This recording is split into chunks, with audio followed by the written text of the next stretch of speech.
Did you sink or swim? Really hard. Yeah, Oh, you're no, I did responding. okay. But that's also in my nature. I mean, you punch me in the face, I'm just going to get up. This business was growing at an extraordinary rate. In 2014, they added 220 childcare centers. At the beginning of the year, I think they had 144. At the end of the year, it had something like 380. Whoa.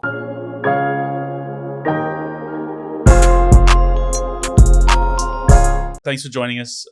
We at Hustle Agency have had the pleasure of working with you now for a little over 12 months, I would say. Yeah. And we wanted to ask you all about your experiences of really starting with the origin story and then getting into what made you take the leap into starting your own venture, starting your own business with the sector and everything else you've done in the other in the childcare space.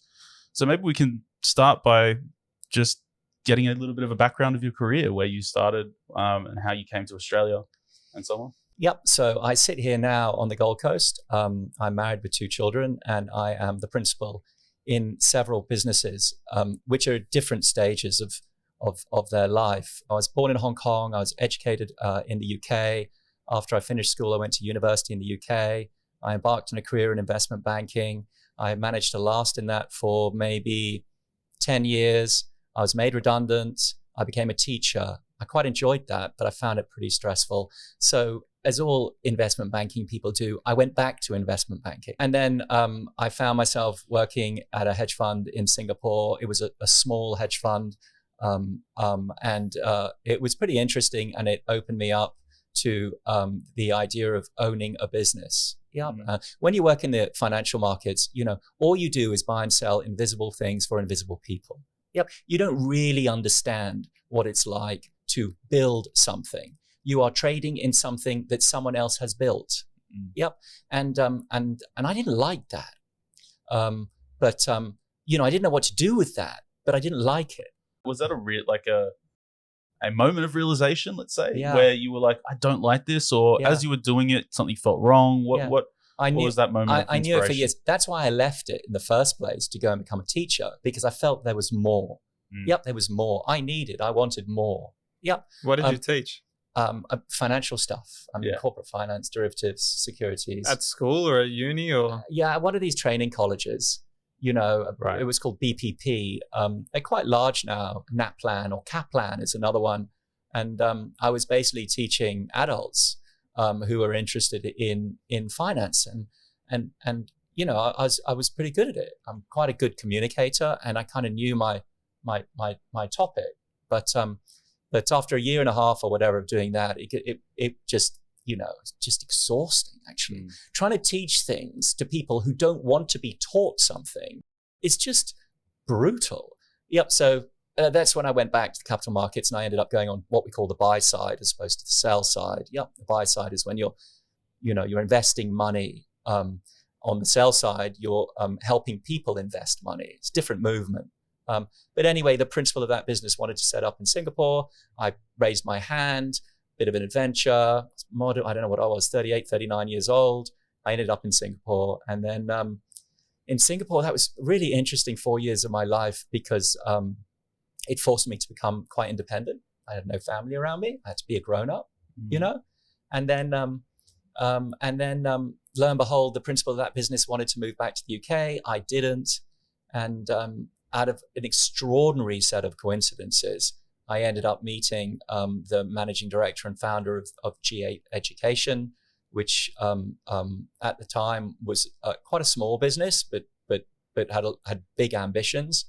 And I did some work with him over the course of, say, a 9-month period. And at the end of that period, he offered me a role in Australia, a very senior role in Australia, to help him manage the business through this phase of growth. And I kind of why not? What was the role? And CEO. CEO. Yeah, CEO. And it was an unusual operating structure. I have to put this out there. I mean, nowadays you have a managing director who is also the CEO. Yep. In Chris's structure, it was a listed business. It was a slightly different setup. He was still the managing director. He was responsible for dealing with investors. He was responsible for dealing with the board. He was responsible for strategy, kind of strategy. I was responsible for everything else. I was the bridge between the board and the management. Right. Right. Yep. I was the glue that kind of held everybody together. This business was growing at an extraordinary rate. In 2014, they added 222 childcare centers to the broader network. At the beginning of the year, I think they had 144. At the end of the year, they had something like 380. Whoa. Yeah, and we're talking about 6,000, 7,000 people. This was your first foray into childcare. This was my first foray into business. Into business, yeah. So you went from finance, just brokering, right? Yeah, Just buying and selling. That's right. From brokerage to investing Yeah. to management. Yeah. Wow. Yep. And what was even more, and this is why I kind of think there was no design for this. It's just a series of coincidences. The operation I was involved in Singapore had funds under management of $200 million. Wasn't a big business. Yep. We had 5 people in the office who I was responsible for. Yep. Right. Fast forward 18 months. Yep. I had 10,000 people reporting through the various organizational lines and structure to me. Yeah. How does that work? Did you sink or swim? Really hard. Yeah. Yeah, really hard. It's Overall, really hard. how would you, looking back, how would you assess how you I did responded? okay. But that's also in my nature. I mean, you punch me in the face, I'm just going to get up. What about your nature makes you able to succeed in a situation like that? I'm a bit unusual, James. I'm just a bit unusual. I'm 50 years old, and I'm learning a lot of things that more conventional people might have learned in their 20s. I didn't, because I was lost, out there somewhere. Yep.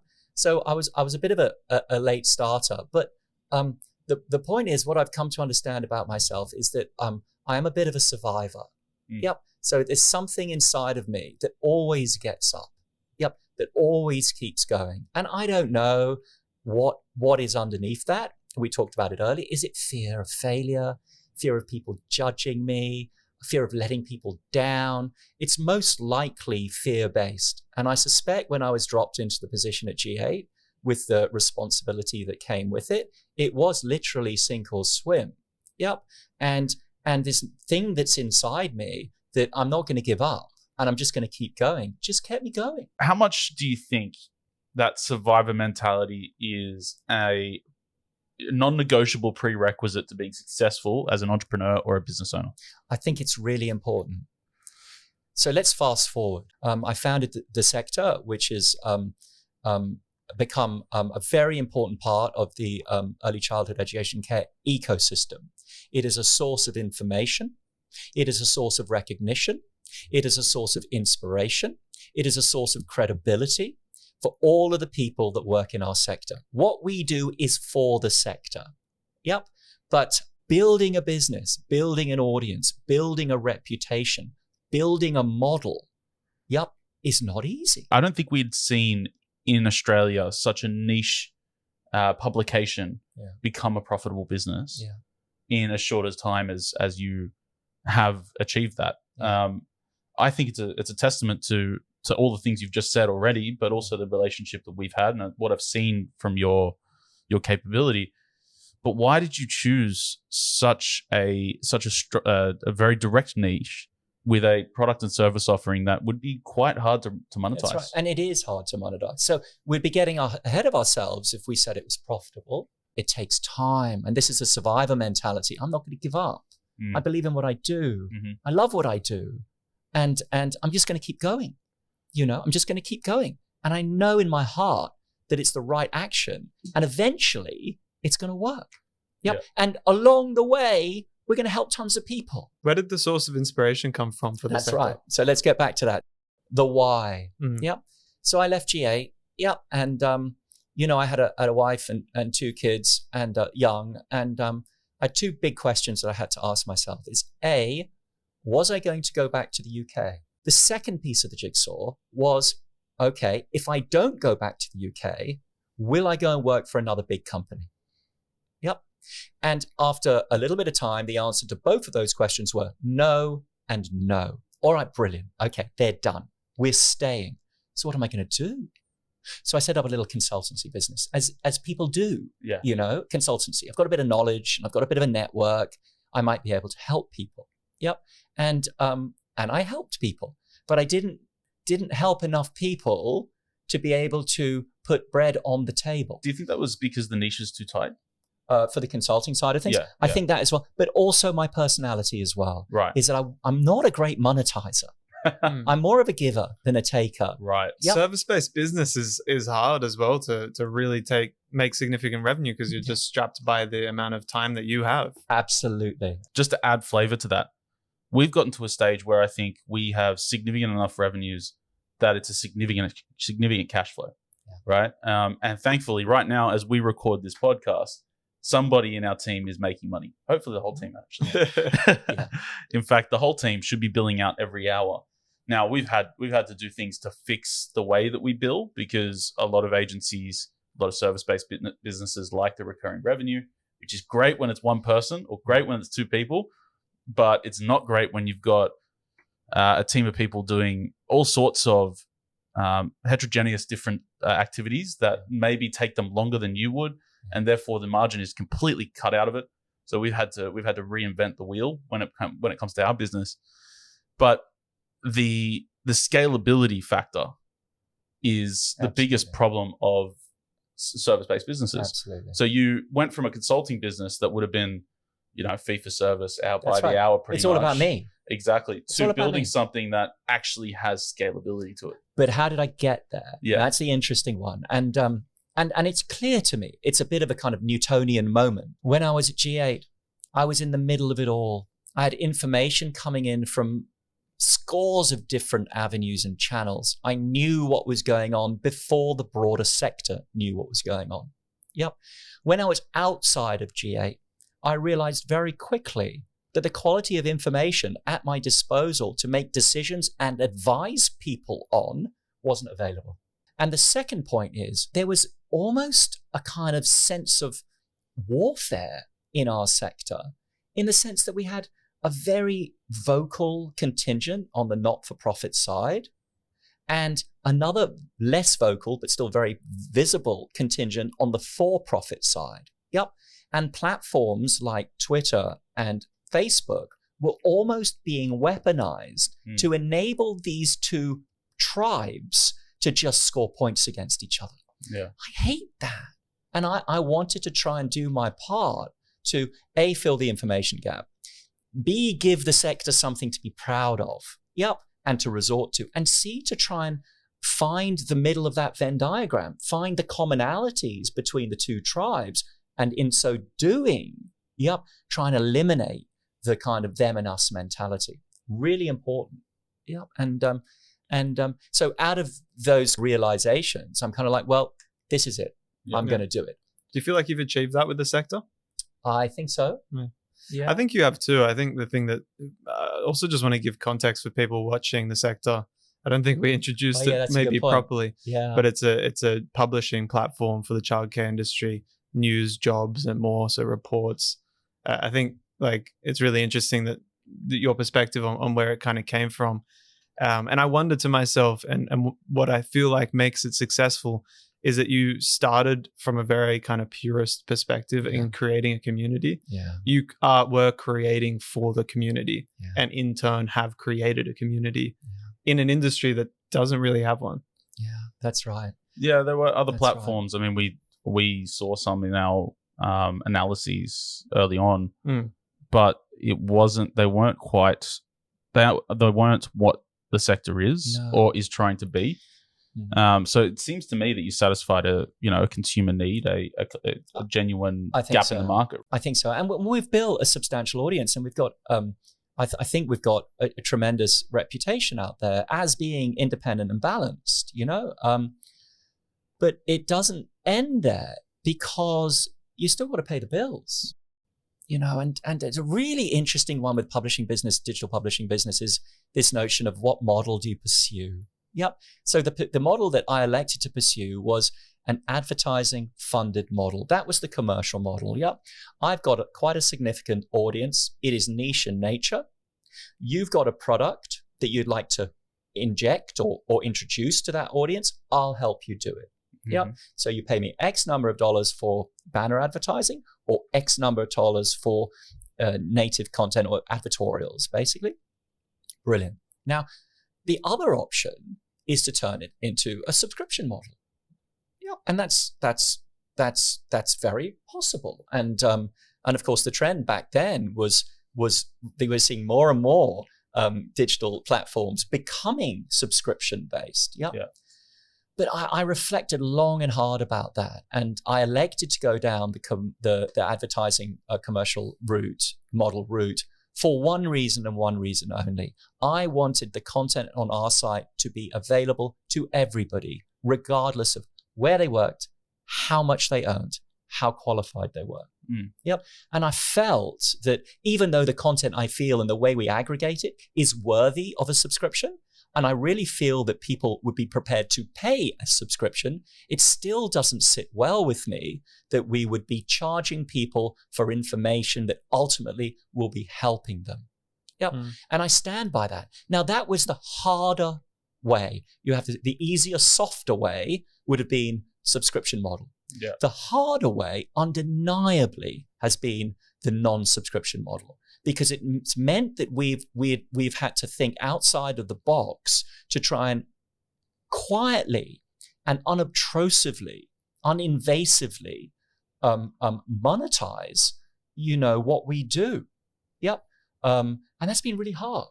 But I still stand by it because we've still got the audience. And who knows in 5 years' time when, the early childhood educators get, 25% pay rises because they deserve it and they're paid, near poverty wages, etc. When the entire community has got a step change in the kind of wealth effect, then at that point, it might be logical to try and pursue a different model. But at this point, free for all, go for it. It's up to me, Jason, and my team to make it work, and that is noble. That is noble. Yep. But to some folks, it's foolish. But that's the way we roll. And I think it's one of the reasons why we're still here. I agree with you. I think you would have struggled a lot harder to get somebody to subscribe to the sector without having built a reputation off the back of the content being good. That's right. You built that reputation by giving away, and then you leveraging that audience. I mean, it's really it's not an uncommon model in digital publishing, and especially in influencer marketing. It's kind of like you've got your platform is being an influencer marketer in a way, so providing that content, getting the eyeballs, and then selling that audience. You have to be innovative. And as James well knows, because you guys, of course, helped me a huge amount over the course of last year, bringing essentially what you guys helped me do, as I recognize, is that you helped me transition from a mum and dad business, you know what I mean, a garage business, into a small business. Yep. So now I have the systems in place. Yep. And now I have a broadened offer because you help us build the jobs board. Yep. And we now have the conditions in place to scale. Yep. And I get that. We're a year on from now. Yep. And that works. I am now at the point, after resisting it for a long time, of being a little bit more commercial as to how we approach our audience. And Jay, from the very early days, like, we can't do that. Yeah. Gosh. No, I was gonna say before, you've been relentless in your moderation of how we communicate with your end user. That's right. Your users, and I think that's reflected in the strength of your community. Yeah. How many monthly active users do you have again? 40,000. 40,000. Yeah. And the sector in general, so like the industry, it's 200,000 people who work in the sector. That's serious. Yeah. So you got that's 20%. Yeah. So we're doing okay. Yeah. We're definitely, that's absolutely right. So we've been accepted. But I agree that in hindsight, although it's so boring for all the people around me, who are kind of like, Jace, hurry up, do this, do that. I'm like, no, it's not appropriate. These people educate our children, and they're precious. Yeah. And what's really starting to hit me between the years, Jace, as we talk through this, is that we just had a conversation before we started where we were talking about the entrepreneur ultimately is not in business to be altruistic, right? To not have a greater purpose apart from to put money on the table to begin with, to satisfy themselves, to satisfy the people around them, right? But what you just said was that you're doing a higher purpose, and what I'm unpacking for the audience here is that realistically, what you're saying in that is you're designing for the end user, but it so happens that the service and the product offering that you're giving is having a higher purpose, is having a higher impact in their lives. Yeah. But ultimately, what James has said and what you've done effectively is you've really looked after the customer and made that experience right for them, such that your audience grew to what is a significant portion of the market. That's right. Such that now you've got this incredible platform to launch from there. So I guess I pull that out because it could be a misnomer to say that you shouldn't have a higher purpose as long as you think about it in the right way. Yeah. But it's also about timelines. Yep. So if you've got a 3-year game, a 3-year, if you're, so how do I rephrase this? If you're in a hurry, you want to commercialize as soon as you possibly can. For my sector and the world that I live in, hurrying wasn't appropriate. So I had to extend my timeline to perhaps 10 years. I'm now 5 years in and we're ready. We're ready to just lean into this notion of providing a broader range of services and information, which may or may not be commercially generating to our audience. How did you identify that timeline? Is it something that you've planned on paper? Is it a mental model? No, none of the above. It just feels right. And we're just there now. And it's just, and I don't know if that's because of my own personal circumstances. I don't know if it's because of the evolution in our audience space. I don't know if it's because it's my team members saying, do this, do that, and I'm finally relenting. But in my heart, I feel that we're, particularly with the content, the news side of the business, we're at that stage where we are in a position to more directly engage with our audience. Before, there was always a bit of a gap. We'll give you content which you can consume. It's from the sector. But now I feel we can just take that the next level. Not with everybody, but with certain segments who we know trust us and look to us for guidance. Now that's terrific because there are lots of people who want to engage with those people and not necessarily sell them, but introduce them to goods, services, and ideas. And we can support that connection. Not for everyone, but for certain community people, certainly members of our community, they will respond positively to that, and I'm willing to give it a go. But it's just taken time, and I'm not the type to.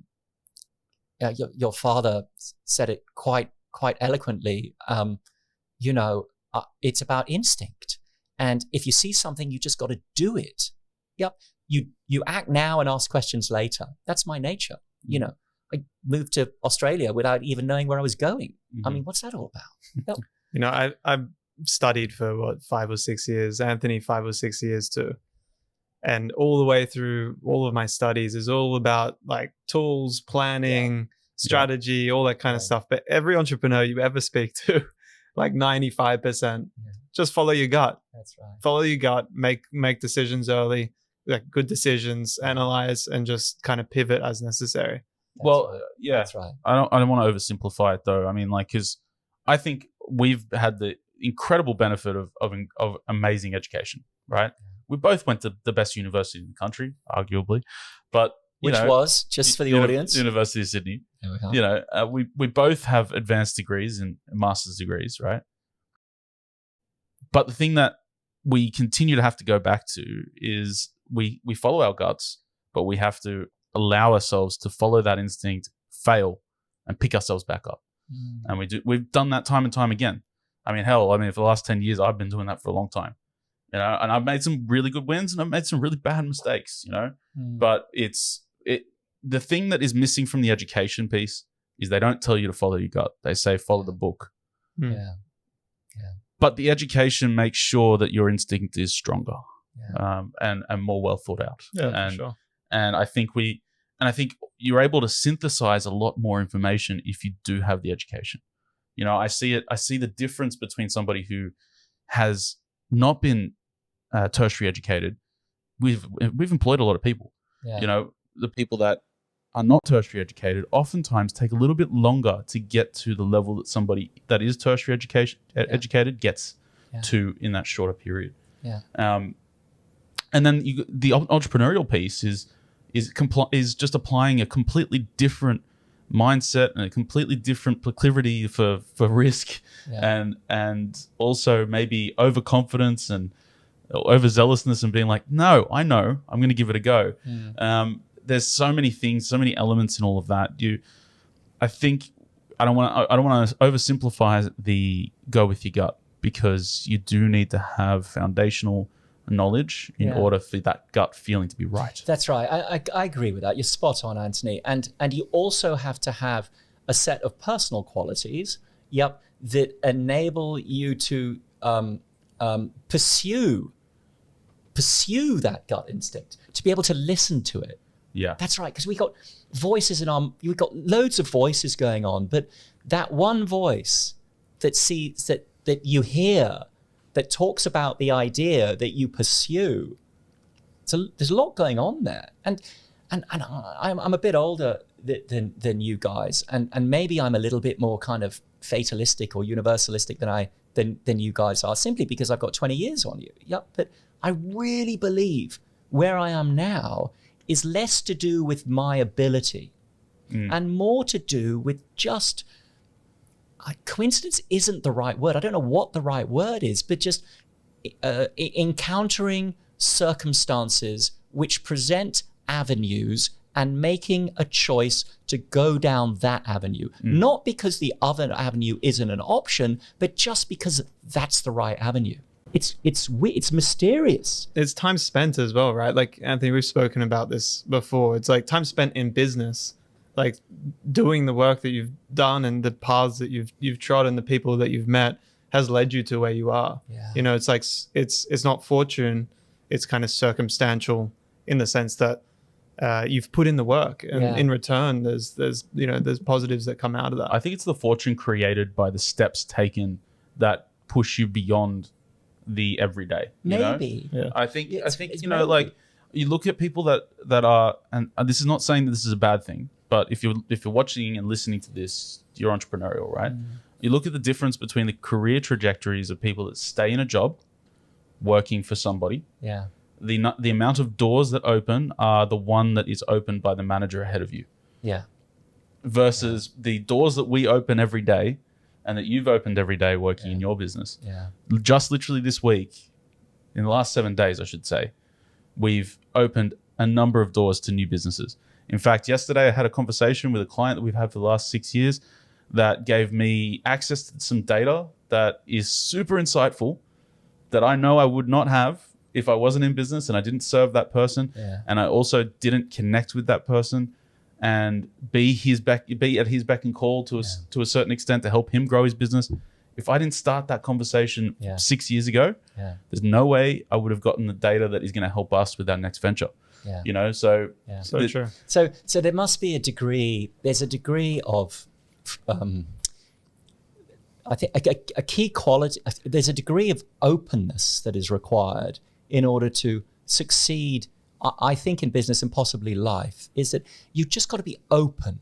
Yep. So you had an engagement with an individual a lot of years ago. You didn't know that 6 years later, something would pop out of that relationship which opened doors for you. Yep. But in that moment, you were open to serve or support or help or engage that individual with no preconceptions as to where it would end up. Totally. And boom, we are here now. So that idea of expectation, when you start a business, it is dangerous, I think, to have grand expectations as to where you're going to be. You just got to show up. You got to answer the phone every day. You got to every day. You got regardless. You got no money in the bank. Yeah. You've just got to deal with stuff. Yeah. Yep. And then it's like 1 foot in front of the other, 1 foot in front of the other. And I haven't had a conversation like this before ever in my life, but it's helping me now in this moment understand that the reason I am where I am now is because of that exact movement. 1 foot in the other, in front of the other. Just get out of bed, get to work, do what I need to do, go home, be with the kids, be with the family, get up, go to work. There is a bit of that goes on. And that grind, is forgotten. It's lost in the Lamborghinis, and the trophy wives and fast cars, it's lost there. But that grind at the beginning is really real. You didn't forget about it when you bought your Lamborghini, did you? Oh, man. I'm not that into Lamborghinis, but my son, I tell you, he would be pretty over the moon if he woke up one morning and there's a Lamborghini outside. If an entrepreneur was to ask, for anybody who might be watching, I think it's awesome to have people like you on who has insights into industries that we don't have such deep insights. And there might be someone watching that either wants to get into the childcare industry or potentially wants to start a digital publishing business. I guess what I want to know from you is, are there any, if you were in their position, what advice would you give? Choose an industry, whether it be childcare or media publishing. So in the childcare space or early childhood education and care space, which is what we kind of call it on our website, it is I personally believe it's a very hard space for businesses that support the sector, to be accepted and achieve scale. There are very few examples of scaled businesses that do that. Educational resources is one, definitely. Software as a service is another one, definitely. But out at our organization, very fortunately, is one, definitely. But outside of that, it's really difficult. If you do find something that you feel the sector needs, the most important thing to do is to build in the DNA of your organization a commitment to serve the sector and not yourself. And that's just the nature of early education. We're dealing with children, so it requires a different positioning. You have to be much more equitable, philanthropic, or even altruistic. You need to be much, much more ideologically aligned, with the people doing the work in the sector. If you come in heavy-handed, elbows, big checks, flashy website, you're not going to win. So that's that. In the digital publishing space, it's a hard business. And for me, you need to have an angle. And it's difficult now because we have things like Substack. You'll be very aware of Substack. And Substack has done an incredible job of providing voices to creators all over the world. And it's a great place to start. You can effectively build a business on Substack. If you are trying to build a standalone digital destination that delivers news-related content, you need a niche market. And you need to be able to connect with that market. That requires experience, the ability to articulate, and massive empathy. I think the trick to winning in the word space is being a deeply empathetic human being, because you need to know what to put on paper in order to connect with other people. And that, I think, is one of the things that I have. I don't know why I have that, but I have that. Maybe because of stuff that happened years ago. Like we all have stories, but success in content creation at scale, I think, is about empathy. And being able to understand precisely what your audience wants and how to connect with them. If you can fulfill that formula, you'll be really successful. Incredible advice. And I think with that being said, we will wrap up this episode. Thank you so much, Jason, not only for working with us for the last 12 months, and hopefully, as you've said, we've delivered some value for the business, but also for being here today and sharing that kind of story of survivor mode and getting up every day and going and building something that you really love, and being respectful of your audience. It's an inspiration. It's something we really love venerating and speaking more and more about. And with that being said, please like, subscribe. We hope you enjoyed this episode, and we'll catch you in the next one.